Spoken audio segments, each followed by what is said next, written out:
কাল বিয়ে, আজ মেয়ে ঘুমাচ্ছে, সকাল সকাল উঠে যেতে হবে মামা বাড়ি। আমার মামা বাড়ি আমার বাড়ি থেকে কত দূর, কিভাবে যাব, কার বিয়ে, এই সব কিছু আজকে তোমাদের আমার এই ভিডিওতে দেখাবো এবং বলবো। আর তার আগে বলি, আমি মেঘা, মেঘশ্রী বাড়ি ওয়েলকাম। আশা করি সকলে বেশ ভালো আছেন, সুস্থ আছেন, আর আমরাও বেশ ভালো আছি। সকালবেলায় ঘুম থেকে উঠে দেখি সকাল তখন বাজে 5:30। ওঠার পরেই চলে যাই রাস্তায়, ঘর থেকে রাস্তা বেশ দূরে নয়। এসেই হাঁটা শুরু করতে দেখতে দেখতেই দেখি ঘন আকাশ, কালো মেঘে ঘন আকাশ হয়ে রয়েছে এপার ওপার সব দিক। দেখতে দেখতেই বলতে বলতেই চলে আসে বৃষ্টি, আর এই বৃষ্টির ফোঁটাগুলো পুকুরের পাড়ে গঙ্গার ধারে দেখতে বেশ লাগে, তাই খানিকক্ষণ ওখানেই দাঁড়িয়েছিলাম আর অনুভব করছিলাম ঠান্ডা বাতাসে, মাটির গন্ধে সব কিছু।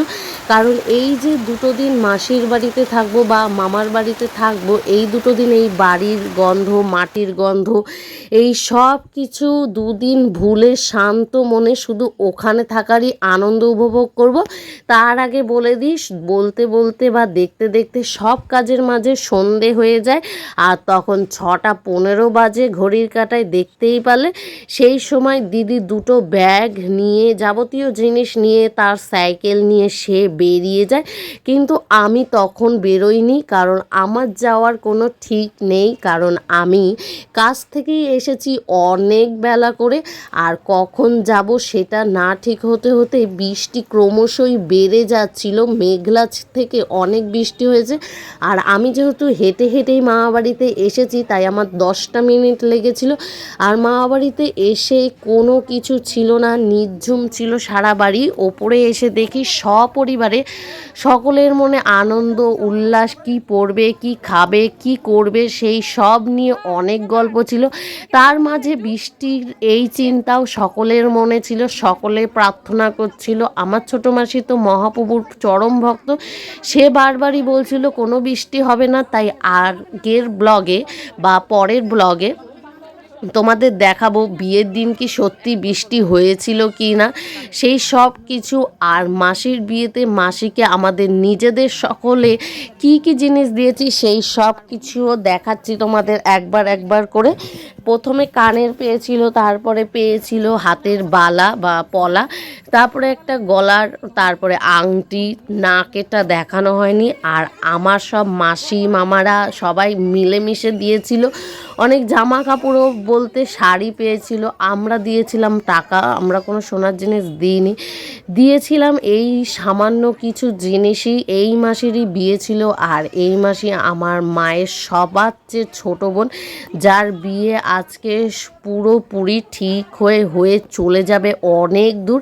এতটাই দূর যাবে যেখান থেকে আসা অনেক কষ্টের, যখন তখন আসতে পারবে না। তাই সে যেহেতু আমাদের নবদ্বীপ, আমাদের মঠ মন্দির সব কিছু এত ভালোবাসে, তাই ভবিষ্যতে এখানে থাকার পরিকল্পনায় নিয়ে গেছে। তাই বলতে বলতে আমরা সকলেই যেমনভাবে পেরেছি সাজুগুজু করার চেষ্টা করেছি। যেমন আজকে হাতে মেহেন্দি পরে নিয়েছি।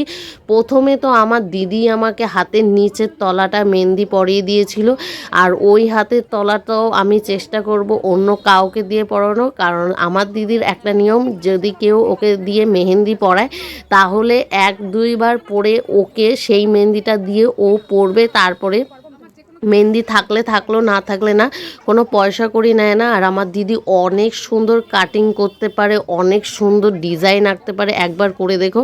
আর এটা আমার মামাতো মেয়ে আমার মাসিকে হালকার মধ্যে পরিয়ে দিচ্ছিল, কারণ ওর হাত কেঁপে যাচ্ছিল। দেখতে দেখতে আমার পুরোটা মেহেন্দি নিচতলার তালুর হয়ে গেছিলো, দেখতেই পাচ্ছ। আর কেমন হয়েছিল অবশ্যই আমাকে জানাবে। আমার দিদি এটা করে দিয়েছিল, আর হাতের ওপরেরটা আমি একটু একটু করে চেষ্টা করেছিলাম দেখে। একদিকে এই মেহেন্দি হচ্ছিল, একদিকে ওই মেহেন্দি হয়েছিল, আর আমরা কোনো মেহেন্দি আলা ডাকিনি। তারপর আমার মামাতো মেয়েকেও আমার দিদি পরিয়ে দিয়েছিল সেমভাবে। এইভাবেই বললাম যেরকম সেরকমই ঠিক। এইভাবেই দেখতে দেখতে সব কিছু হয়ে যাচ্ছিল, সময় বইছিল। সব কিছু করার পরে চলে এসেছিল পিঁড়ি গোছানো বা পিঁড়ি করা ধরার জন্য। হ্যাঁ, পিঁড়িতে রঙিন আর্ট পেপার বসানোর জন্য দুইজনই বসে গেছে ওটাকে ভালো করে মুছে আঠা দিয়ে আর্ট পেপারগুলো লাগাতে। আর আমি কোনো কিছুই করিনি, আমি শুধু সকলের ভিডিও ধরে দিয়েছি আর কিচ্ছু না। সকলের মতো মাসি পিসি দিদি বোন সকলের জন্য কাজবাজ করেছে, আমিও কিছু করেছি।